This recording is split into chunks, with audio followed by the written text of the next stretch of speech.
तहरीक इंसाफ के रहनुमा शाह महमूद कुरैशी की गाड़ी मुल्तान में नून लीगी कारकुनान में घिर गई। नून लीगी कारकुनों ने मुखालिफाना सियासी और ज़ाती नौयत के नारे लगाए।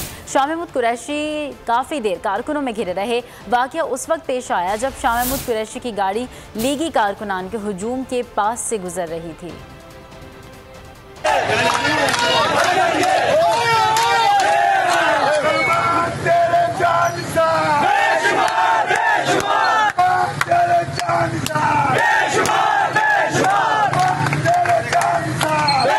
तहरीक इंसाफ के रहनुमा शाह महमूद कुरैशी की गाड़ी मुल्तान में नून लीगी कारकुनान में घिर गई। नून लीगी कारकुनों ने मुखालिफाना सियासी और ज़ाती नौयत के नारे लगाए।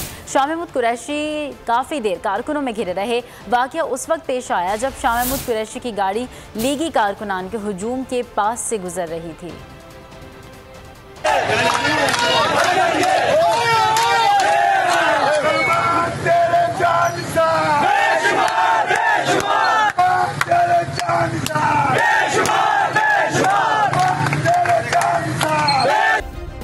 सब्सक्राइब करें और बेल दबाएं ताकि कोई खबर रह न जाए।